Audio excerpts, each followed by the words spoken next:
থেকে আপনারা আমাদের সঙ্গে থাকুন। আমরা যাচ্ছি বকুলমেদ বেহুলা লক্ষিন্দরের ভাস্কর, সেটা উপরে যে মন্দিরটা রয়েছে স্তূপ মন্দির, সেই স্তূপ মন্দিরটা পরিদর্শন করার জন্য। এটি 172টি বৌদ্ধ প্রকোষ্ঠ রয়েছে। আসুন আপনারা আমাদের সঙ্গে, আমরা দেখানোর চেষ্টা করছি যে বৌদ্ধ প্রকোষ্ঠটা।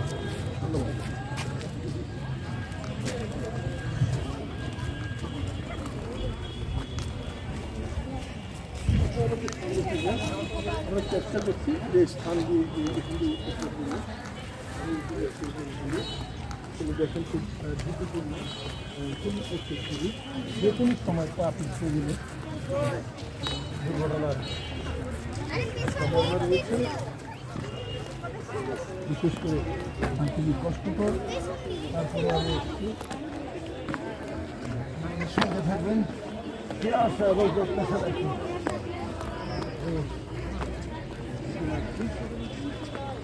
এখানে এত উঁচুতে এই বিশাল আকার একটি পাথর, কালো একটি পাথর এখানে রাখা হয়েছে। কালো পাথরটা আমি তুলে দিলাম। কোন দিক দিয়ে উঠবো? এদিক দিয়ে উঠে আপনার আমাদের সঙ্গে দেখুন, বেহুলা তার স্বামী লক্ষ্মীন্দরকে বাঁচানোর জন্য 4 সদাগর এই যে বিশাল আকৃতির ভবন নির্মাণ করে যে স্থানটিতে লক্ষ্মীন্দরকে রাখা হয়েছিল সেই অংশটা দেখাচ্ছি। এই যে এটার ভিতরে এবং 2 প্রকোষ্ঠ বিশিষ্ট, ভিতরে আমরা নিয়ে যাবো আপনাদেরকে, এবং যেখানে লক্ষ্মীন্দরকে রাখা হয়েছিল এই জায়গাটাও দেখানোর চেষ্টা করবো। এই যে এখানে এটা আমরা বাহির দিক দেখালাম, আপনারা আমাদের সঙ্গে থাকুন। এখন আমরা যাব বেহুলা লক্ষিন্দর, অর্থাৎ 4 সদাগর তার ছেলেকে যে স্থানে রেখেছিলাম সেই স্থানে আমরা উঠছি। এখানে এটা যতটুকু সম্ভব একটি দরজা ছিল, গিট ছিল সে তখনকার সময়। তারপরে এখানে একটা আমরা দেখতে পাচ্ছি যে একটা 4 কোণা বিশিষ্ট একটা কক্ষ। তারপরে আরেকটি এখানে রয়েছে, আমরা দেখছি বিশাল আকারের গেট।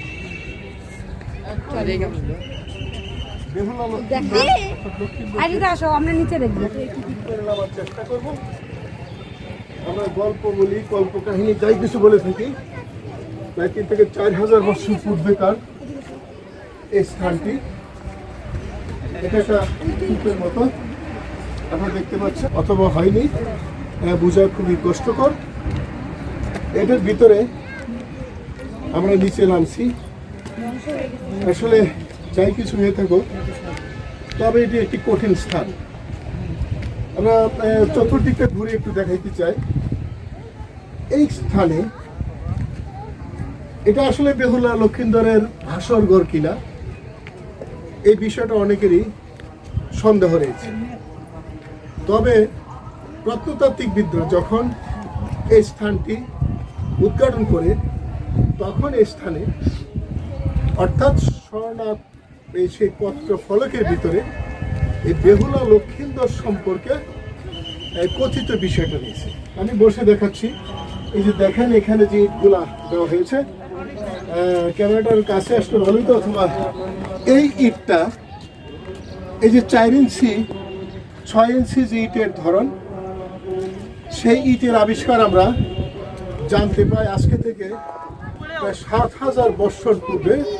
পৃথিবীর প্রথম সভ্যতা সেই নীল নদের তীরে ট্রাইগিস অঞ্চলে এই প্রথম এই ইটের আবিষ্কার হয়। এখানে প্রশ্ন থাকে যে এই ইটগুলো যতটুকু সম্ভব ট্রাইগিস অঞ্চলের ইট হবে, সেটা প্রত্নতাত্ত্বিকবিদরা সঠিকভাবে বলতে পারবেন। তো প্রশ্ন রয়ে গেল, এই ইটটা কোন স্থানে? এটা কি ভারতবর্ষের পুরানো ইট, না সেই ট্রাইগিস অঞ্চলের ইট? যদি ট্রাইগিস অঞ্চলের নীল নদের পানির ইট হয়ে থাকে, তাহলে সেই ইটগুলা, এই লক্ষ লক্ষ টন ইট এখানে পরিবহন কিভাবে করা হয়েছে? অথবা যদি সেই অঞ্চলের ইট প্রস্তুতকারক ডেকে এনে করা হয়ে থাকে, তাহলেও সেই ইটগুলা কোথায় পুরানো হয়েছিল এবং কীভাবে পুরানো হয়েছিল, শুধু একটি মাত্র লক্ষ্য ছিল। সেই লক্ষ্যটা হলো চাঁদ সদাগর তার সেই মনীষ দেবীর অর্থাৎ বর থেকে, মনীষা দেবীর বর থেকে তার ছেলেকে লক্ষিন্দরকে রক্ষা করার জন্য এই ভবনটি নির্মাণ করে এখানে বেহুলা ভাস্কর হয়েছে।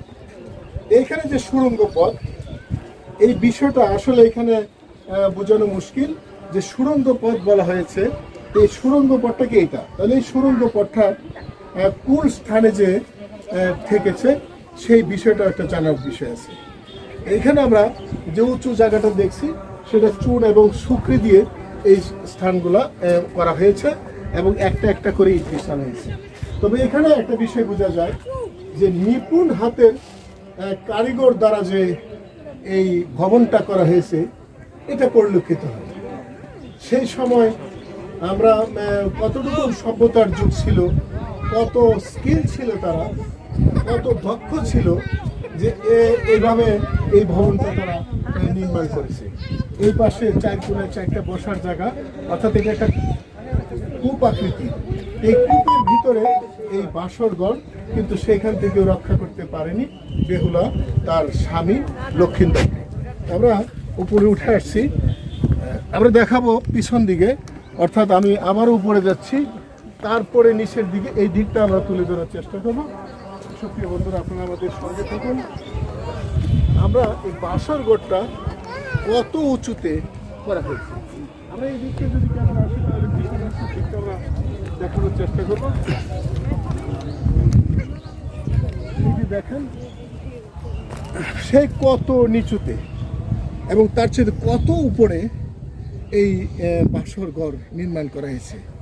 প্রশ্ন হলো, একটি গল্প অথবা কল্পকাহিনী, একটি সাপের ছোবল থেকে স্বামীকে রক্ষা করার জন্য এত বিশাল আকারের প্রাচীর কেন তৈরি করা হবে?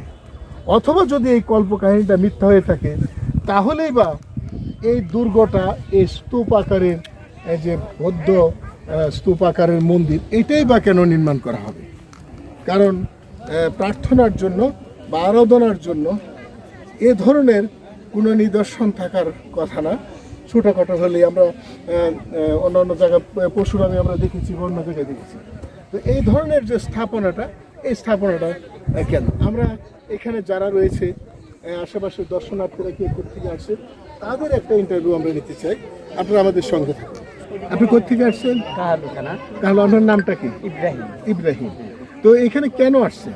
আমরা এখানে আছি এই অনেক আগে দিনকার কথা, এটা বেহুলার বাসর ঘর, এটা দেখার জন্য আসছি। দেখার জন্য? এর পূর্বে কি আপনি আসছেন কখনো? না, আসলে আসেনি। হ্যাঁ, এর পূর্বে আসেন নাই। অর্থাৎ বাসর ঘর বলতে আমরা যেটা বুঝি ছোটখাটো একটা খাট, একটা চৌকি থাকবে, এরকম। ভাই, আপনার সাথে একটু কথা বলতে চাই আমরা দেশ টিভি চ্যানেলের পক্ষ থেকে। ধন্যবাদ। আমি সাংবাদিক বিলাল হোসেন। 450 কিলোমিটার দূর থেকে ময়মনসিংহ ফুলপুর উপজেলা থেকে আমি আসছি এই স্থানটি পরিদর্শন করার জন্য, কারণ আমরা এর অনেক কল্পকাহিনী গল্প শুনেছি। তো সরাসরি দেখার জন্য আমরা আসছি, কারণ আমরা সরাসরি বিস্তারিত তথ্যটা এটা কেউ তুলে ধরে না, যার জন্য মানুষগুলো ভ্রান্তির ভিতরে রয়েছে। এখানে আপনি কোথেকে আছেন? আমার বাড়ি কোন জায়গায়? আমার বাসা হচ্ছে কুড়িগ্রাম। কুড়িগ্রাম, ধন্যবাদ। আচ্ছা আচ্ছা, কুড়িগ্রাম রৌমারি, কুড়িগ্রাম ভুরুঙ্গামারি, একবারে স্থলবন্দরের পাশে সদরেই বাসা। সদর। আচ্ছা, এইখানে যে আপনারা আসছেন, এয়ারপোর্ট দেখে কোনো সময় আসছেন এখানে? না, এখানে এসে কেমন? হ্যাঁ, তো এইখানে আপনারা যে এই যে স্থাপনাটা দেখলেন, এটা কেমন মনে হয়? আসলে আমরা তো ইতিহাসে জানছি, ইতিহাস থেকে জানছি যে বেহুলা লক্ষিন্দরের বাসরঘর এখানে ছিল, বগুড়া মহাস্থানগড়। এখানে এসে বাস্তবটা দেখে অনেক ভালো লাগছে, অনেক, মানে আমরা আসলে ইতিহাসটাকে মনে হলো যে এখন আজকে বাস্তবে একটা রূপ নিল, যেটা ভাস্কর। ভাস্কর বলতে আমরা বুঝি যেটা একটা খাট বা একটা চৌকি, একটা ঘর বা একটা রুম হবে, সেখানে ফুল টুল দিয়ে সাজানো বা ইত্যাদি ইত্যাদি। আমিও সেটা মনে করতাম সেই ময়মনসিংহ থেকে। আজকে এসে মনে হলো যে কোটি কোটি টাকার স্থাপনা দিয়ে তৈরি করা হয়েছে এবং ছোট্ট একটি রুম, এবং সেই রুমটাতে এখন বোঝা যায় যে প্রকৃত অর্থেই যে এই রুমটাতে যে চতুর্দিকে এমনভাবে বেষ্টনী দিচ্ছে সেখানে কোনো মানুষজন যাতে না উঠতে পারে বা কেউ কোনো কিছু, তারপরেও সেখানে আমরা গল্পে বা ইতিহাসে পাই যে সেখানে তাকে বেহুলা লক্ষিন্দর সর্প দংশন করে হত্যা করেছিল, এই বিষয়টা। যাক, ভালো লাগলো। আপনি কোথেকে আসছেন? আপনার সাথে একটু কথা বলি আমাদের টিভি চ্যানেলের পক্ষ থেকে। আসো বাবু, আসো আসো, থাকো থাকো। তুমি কোথেকে আসছো? ঘোড়াঘাট। ঘোড়াঘাট, সে খুব ভালো লাগছে তুমি ঘোড়াঘাট। তোমার নামটা কি? আব্দুল্লাহ আল সাবিত, অনেক সুন্দর নাম। তুমি কোন ক্লাসে পড়ো? ক্লাস 3-তে। কার সাথে এসেছো? বাবা মার সাথে এসেছো। কেমন লাগছে এখানে এসে? ভালো। হ্যাঁ, আপনার সাথে একটু কথা বলি। হ্যাঁ, ধন্যবাদ। হ্যাঁ, আচ্ছা। আমি রিয়াজুল ইসলাম, বরিশালের কৌকাটা থেকে আসছি। বরিশাল কৌকাটা, অনেক দূরে অনেক দূরে। ওরে বাবা, আমি গিয়েছি বরিশাল, আপনার ওই অঞ্চলে আমি ভ্রমণ করেছি, গিয়েছি বিএসটিভি চ্যানেলের পক্ষ থেকে। আপনারা কেন আসছেন এখানে? আমি মূলত এখানে একটা অফিসিয়াল কাজে আসছিলাম, সেখান থেকে মানে আমরা যতটুকু ইতিহাসে জানছি বা বইয়ের মাধ্যমে জানছি, তো এটা দেখার জন্যই আর কি এখানে আসা মূলত। এখানে আসা, আচ্ছা, এখানে এসে কেমন লাগছে বলে? মানে এখানে আসার পরে ইতিহাস থেকে যা জানছেন যে কল্পকাহিনীর মতো মনে হয়েছে, কিন্তু এখানে এসে যে বাস্তবতাটা, এটা সম্পর্কে আচ্ছা, মানে আমরা অনেক কিছু জানছি, কিন্তু এখানে আসার পরে হচ্ছে কি বাস্তবে দেখতে পারলাম, সত্যি অনেক ভালো লাগছে। অবশ্যই এটা আসলে এখানে আর কি বাস্তবে যেটা হয়েছে এটা আসলে বোঝার মতো এখানে কোনো এখন পর্যন্তই নেই। যেটা ধ্বংসাবশেষ আছে আচ্ছা আচ্ছা, এটা আসলে তো যদি পুরোটা থাকতো তাহলে স্থাপনাটা থাকলে ভালো হতো, আরো ভালো হইতো, বুঝে যেত। ধন্যবাদ আপনাকে, ঠিক আছে, আপনার অসংখ্য ধন্যবাদ। আচ্ছা, আপনার কাছ থেকে, আপনি একটু এদিকে থাকেন, আপনার কাছ থেকে একটু তথ্য আমরা নেই। আমার তথ্যটা মিলবে না। যাক, আমরা আরেক ভাইকে পেয়েছি। আপনার কাছ থেকে জানতে চাই এই বেহুলা লক্ষিন্দরের যে ঘর, এই সম্পর্কে একটু তথ্য দিলে ভালো হয়। একটা কি যে ইতিহাস ঘাটলে দেখা যায় যে বেহুলা লক্ষিন্দরের বাসরঘর হয়েছিল ভারত আসামে। আর আমরা যে জায়গায় দাঁড়িয়ে রয়েছি আজ থেকে 2000 বছর আগে।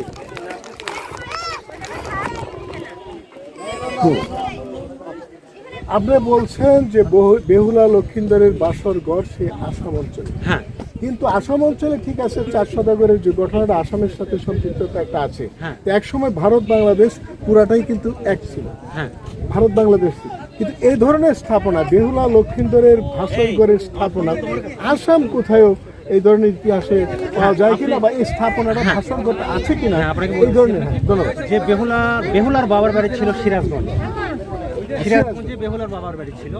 বাট এর পাশে যে ছিল কালিদর সাগর, কালিদাস, বেহুলার বাবা কিন্তু ছিলেন একজন কালিদাস সাগরটা তো আমরা জানি যে এটা রয়েছে আপনার মহাগড় স্থানের পাশে। হ্যাঁ, মাস্তানের পাশে। মাস্তানের এখন তো পাশে। মাস্তান করতে অল্প কিছু দূরে, হ্যাঁ। আর বিশেষ করে আপনাকে একটা কথা বলতে চাই যে বেহুলার বাবা ছিল একজন হচ্ছে নাবিক। নাবিক সওদাগর, 4 সওদাগরের মতো সমগ্র। সে ইন্ডিয়াতে যাতায়াত করতো এই আসামে, এই কালিদর সাগর দিয়ে। আর ওখানে এখনো রক্ষত অবস্থায় রয়েছে এই যে লোহাতে তৈরি যে বাসর ঘর, এরা রয়েছে ভারত আসামে। আমি এখানে আমরা এই কথিতটা আছে যে লোহার সিন্ধুক ঘর। হ্যাঁ, লোহার সিন্ধুক, সেটা কিন্তু ভারত এখানে অবস্থিত। কিন্তু লোহার সিন্ধুক কিন্তু ঘরটা এই যে দেখতে না, আপনাকে একটা প্রশ্ন করি আমি, এই গুগল মেতে, আর এর নাম অনুসারে এখানকার নাম রয়েছে গোকুল মে। হ্যাঁ, গোকুল। এটা আসলে এটা আমাদের মধ্যে আসলে এটা বিভ্রান্ত সৃষ্টি করার জন্য আসলে আমাদের বাংলাদেশে এখন আমরা অনেক আমি ব্যবসা- সরাসরি এসে বলবো বিভ্রান্ত না, কিন্তু এখানে তো একটা বিশাল আকারের স্থাপনা আছে। হ্যাঁ, তাহলে এটা কি হবে? আপনাকে একটা কথা বলি যে আপনি ইউটিউব বা ইতিহাস ঘাটে দেখেন, এখানে কোথাও লেখা নেই যে এখানে বেহুলার বাসগৃহ রয়েছে। এখানে রয়েছে একটা মন্দির। আপনাকে আমি একটা প্রমাণ দেখাচ্ছি, যদি আপনি বলেন যে ভাই আপনি দেখান, আমার প্রমাণ দেখান, আমি আপনার প্রমাণ দেখাবো যে এখানে ছিল আজ থেকে 2 থেকে আড়াই বছর হাজার আগে এখানে একটা মন্দির ছিল। মন্দির ছিল 2 থেকে 3 হাজার বছর আমি হ্যাঁ, ধরতে এখানে পারি, এখানে মন্দির ছিল, শিবলিঙ্গ মন্দির ছিল এখানে। শিবলিঙ্গ মন্দির। কিন্তু আমরা যে শিবলিঙ্গের বিভ্রান্ত যে সৃষ্টি ধরনটা, করতেছি যে আসলে বেহুলার বাসর ঘর, বেহুলার বাসর ঘর কি ভাই না, এখানে বেহুলার বাসর ঘর দূরে হতে পারে একটা ভারত হতে পারে। থেকে আপনার। হ্যাঁ, তাহলে আমরা জানি যে ভারত আসামে বেহুলার বাসর ঘর। ভারত এবং বলতে ভারত বাংলাদেশ বলতে তো আমরা কিছু মনে করি না, কারণ এটা পাক ভারতবর্ষ ছিল। ভারত বাংলাদেশ পাকিস্তান সব এক হ্যাঁ, ছিল। ছিল। কিন্তু আবার এখানে আবার অনেক কাহিনী রয়েছে। যেমন এখান থেকে 2 থেকে 3 কিলোমিটার দূরে অবস্থিত যেখানে লক্ষিন্দরকে জীবিত করেছিল, যে ঘাটে বেহুলা, সেই ঘাটের নামটা কি? সেই ঘাটটার নাম আমার স্মরণ করতেছে না। এটা আপনার এটা কি কালিদাস সাগর? হ্যাঁ, কালিদাস সাগরের পাশে। এর অনেক ইতিহাস রয়েছে। যখন ভারত ভারত আসাম থেকে এই ক্যালিদো সাগর দিয়ে সে যাচ্ছিল তার বাবার বাড়িতে ভেলাতে ভেসে, আর ওই ঘাটে আসে ওখানে অনেক কাহিনী রয়েছে, ওখানে সে সুস্থ হয়।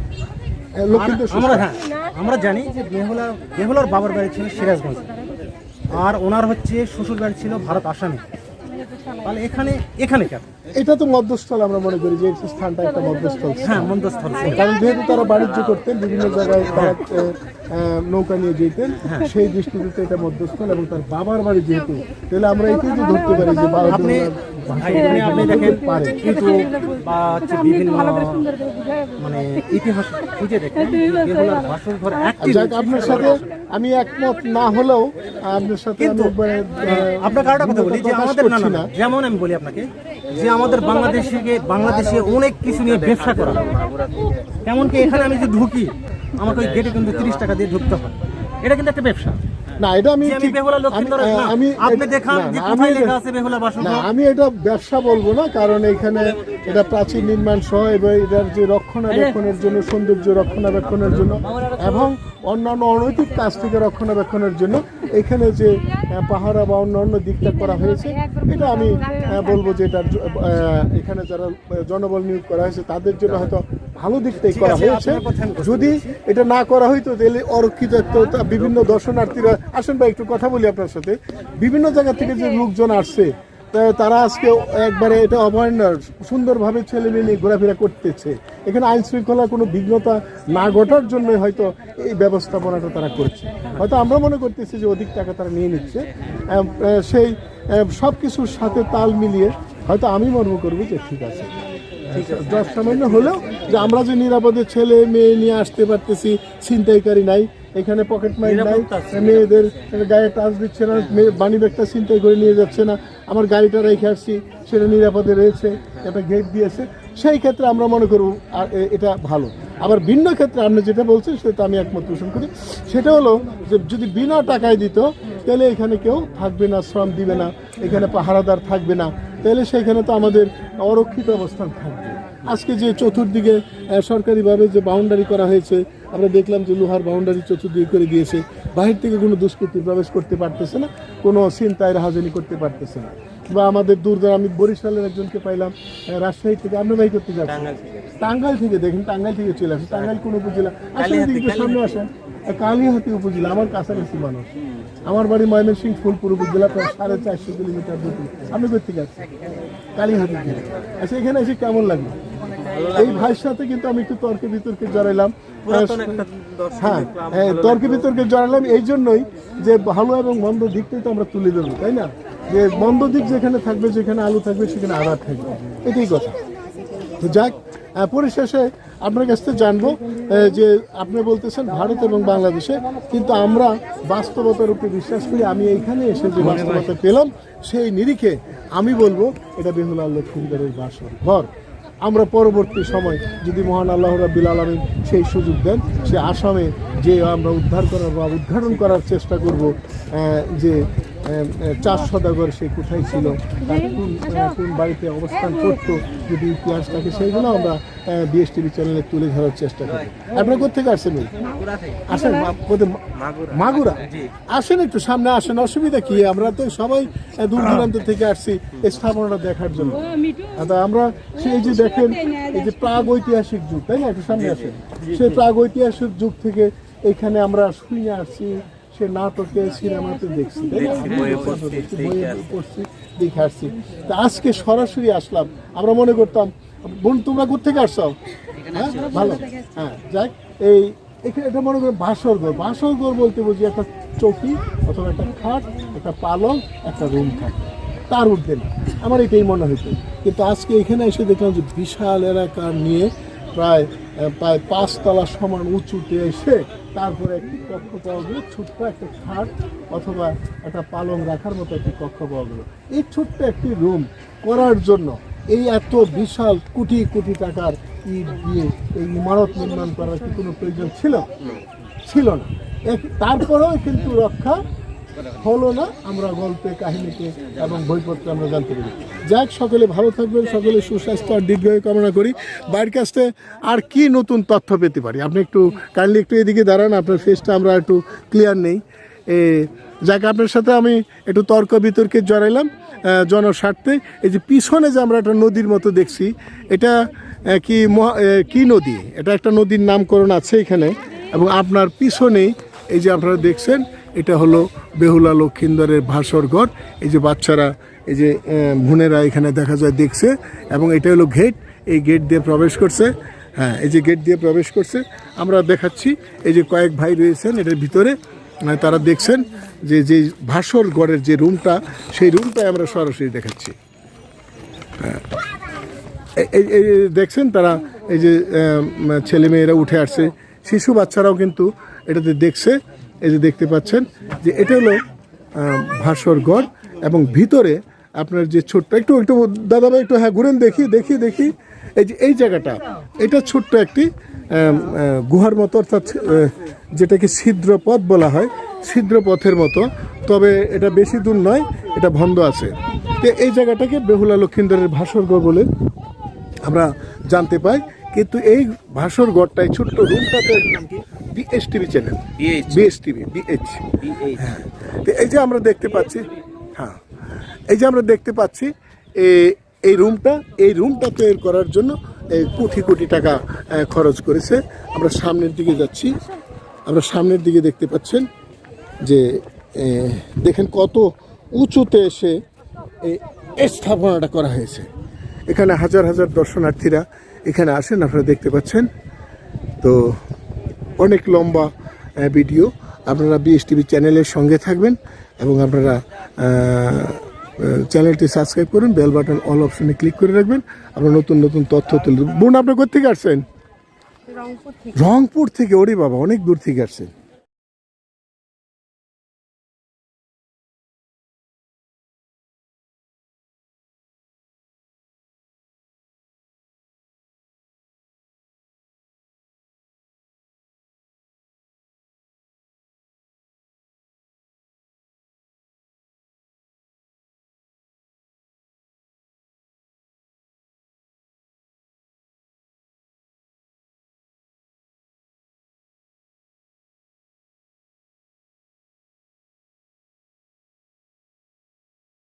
যে স্থানটি কি এটা একটু বলবেন?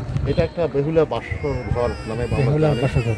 আর আমরা তো জানি বেহুলার বাসর ঘর ভারত আসা নেই, তাই না? আমরা এখান থেকে ছোট থেকে জানিয়ে আসছি, এবং বই পুস্তকে পড়ছিলাম যে এখানেই বেহুলা বাসর ঘর।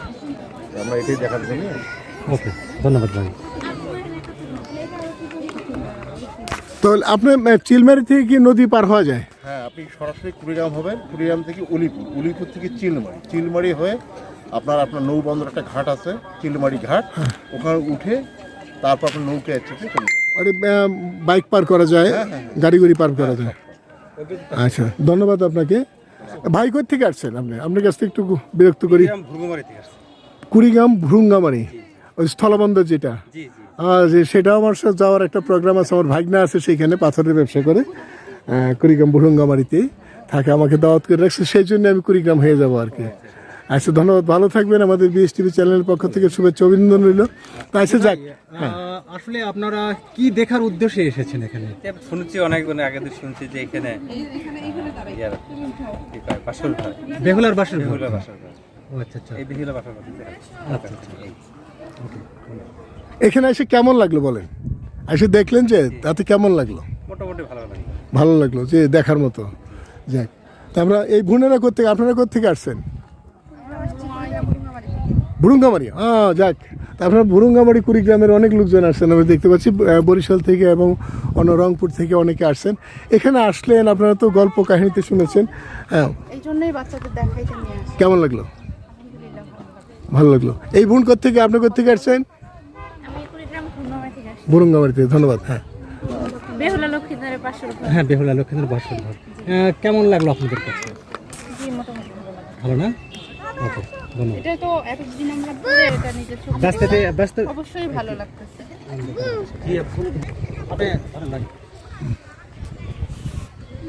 আসসালামু আলাইকুম আপু, আপনি কোথা থেকে আসছেন? ভুরুঙ্গামারি। আচ্ছা, আপনি যে জায়গায় দাঁড়িয়ে রয়েছেন, আসলে এই জায়গাটা কোথায় বা কি? এটা হচ্ছে বগুড়া মহাস্থানগড় বেহুলা লক্ষ্মীনাথের বাসর ঘর, যেটা আমরা বই সাহিত্যিকে বিভিন্ন গল্প উপন্যাসে পড়ছিলাম, সেটা আজকে বাস্তবে দেখার সৌভাগ্য হলো। আচ্ছা আচ্ছা আসলে এটা কীরকম লাগলো দেখতে, আপনাদের কাছে কেমন লেগেছে? আলহামদুলিল্লাহ ভালো লাগলো। ঠিক আছে, ভালো থাকবেন।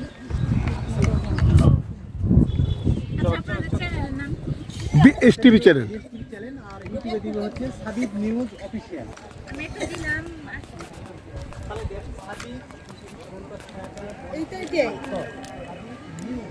আমরা তুলে ধরলাম বেহুলা বাসর ঘরে